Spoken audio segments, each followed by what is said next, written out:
Hey, what is going on viewers? Zesty Lime Studios here and welcome back to another drinks review. Today we are viewing another one of these Starbucks Frappuccino cold coffee drinks, and this one is going to be on the indulgent caramel flavour, but this particular version is going to be the no added sugar. So I did actually review the full sugar version of this, or the no added sugar version, about a year ago. It's quite a while ago, so I checked on my, on my videos or whatever, and I realised that they released a no sugar version. I thought, you know what, let's give it a try and see if it tasted just as good or any worse, or just a little bit less sweet. So anyways, obviously you don't need a cup because it's see-through anyway, and these are basically all glass, which obviously makes a change these days. Give it a good shake, kind of open it, and see how it tastes. So I might have to pause the video because sometimes these plastic caps are a pain in the backside. But I do like to keep it on camera just to show how easy or hard it is to try and open a silly little tab there. Right, if it goes longer than almost there we got it. There we go. Once you get your little finger on it, you'll be all right. Oh, maybe not. There we go. Right, so hopefully it doesn't explode over me, seeing as I'm just shaking it. There we go. Right, let's give it a closer smell and see what it smells like.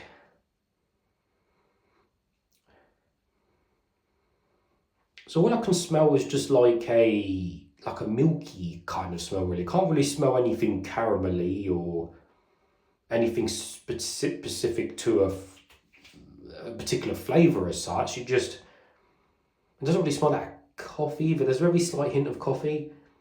But yeah, it just just smells of like milk really, but there we go. Nevertheless, guys, let's taste some. Actually, you know what? There is some stuff around the top, so I'm just gonna, I think sometimes these do go around the top. There's a bit of crusty stuff, so I'm just gonna get a cup. Right, so I've got my cup. I'm just gonna pour it into here because I do find sometimes with these metal lids and glass tops, they do go, let me focus in there, they do go a bit manky, which I really don't like. I mean, there's just bits and stuff around the top there which I really don't like, so we'll just pour into a cup. Focus, it's not focusing. Right. Hi guys, so we're back and focused. Right, so let's pour some in. There we go, that's better. I feel much more confident drinking it out of a cup. So like I said, colour's brown. Remember, this isn't a milkshake or anything like that, so it's not designed to be thick, and yeah, it's not sticking to the glass as expected because not a milkshake, enough of that. It might be a frappe, but it's not a milkshake, so bear that in mind. Right, nevertheless guys, let's taste some.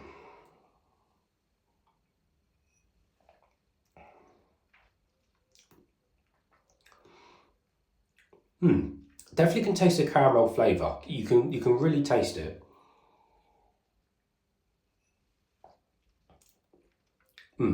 That's actually quite nice.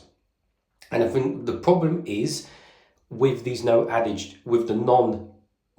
sugar ones is that they are just way too sweet. Because bearing in mind, this still feels like it's sweet. It's not ridiculously sweet, but it's still sweet because of what it is. So imagine when you drink the full sugar ones of these, you'll get like an extra 20-30 grams of sugar on top, and it's just too much. Like, this is really nice just in its own right, and honestly doesn't need the extra 20-30 grams of sugar at all. Which makes you wonder, why sometimes do they really bother adding in the extra sugar in the first place? But you know what these drinks are, they're tons of sugar, etc, etc. But yeah, no, that's actually nice caramel flavour, and actually seems quite nice. Yeah, it's just got a nice caramel taste. Sweetness is just right, and there's no weird aftertaste or anything like that because it's a low sugar variant. It's just literally less added refined sugar in the drink, and that's pretty much it. Now, I do quite like that. I definitely pick this over the full sugar one any day. And just for comparison, for no added sugar, remember, it's not total sugars, it's no added sugars. This contains per 100 ml 3.6 grams of sugar per 100 ml. So yeah, it's just below the half mark. So bearing in mind, I can't remember what the full sugar one was, I actually forgot to check, but I believe that was up at about, I think that was around the 10 gram mark. So obviously that is a big difference in terms of the sugar, but that's nice. And again, if you want some less sugar, definitely pick it up and give it a try. But anyways, viewers, as always, thank you for watching and I'll see you all later.